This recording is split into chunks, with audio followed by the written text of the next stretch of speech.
Virtual Disneyland.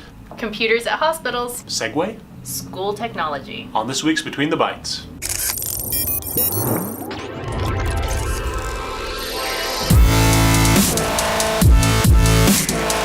Welcome to Between the Bytes, where we are not as smart as your average nerd. I'm Gary Arnold. And I'm Sandra Smith.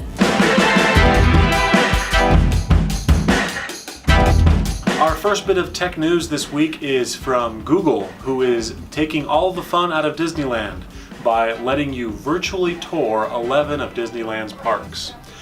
In Google Street View, you can now go in, you can wear VR goggles if you want to make it fun, or just visit Google Street View and tour around the different Disneyland parks. If you want to avoid the crowds or maybe do a little bit cheaper vacation, there you go. Easy solution. Thanks, Google. Minus all the fun of rides and food. HP recently released a computer for hospitals. It's an all-in-one machine that is resistant to all of the cleaning and disinfecting that need to occur in hospitals. The touch pads are sensitive enough to use even with surgical gloves. They also will have scanners, fingerprint scanners, and badge scanners, as well as a privacy screen so that all of the patient information is safe and secure.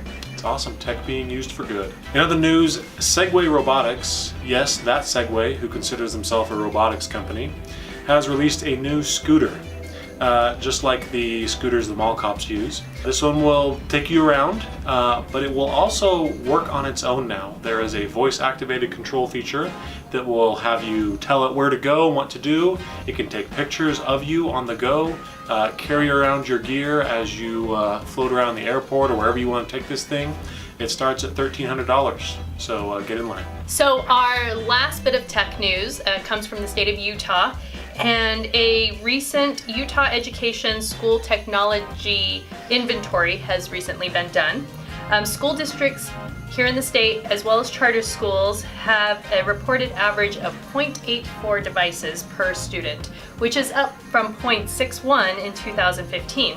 However, we still need to do some work there, and we need about 109,000 more devices for these students. Nearly 1 in 5 Utah schools, about 19%, reported that they have mobile devices deployed on a one-to-one basis for students. Not surprisingly, Google Chromebooks are overwhelmingly the most widely used device for students. There's about 266,000 of those in schools today. The slim majority of schools, about 51%, reported to have wireless gear that averaged 2 years or newer. This is up from 38% in 2015. So schools are getting more technology, which is a good thing. That is awesome.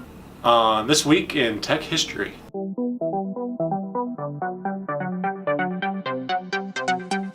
March 5th, 1995, Yahoo officially launched on the internet, and they went public 13 months later.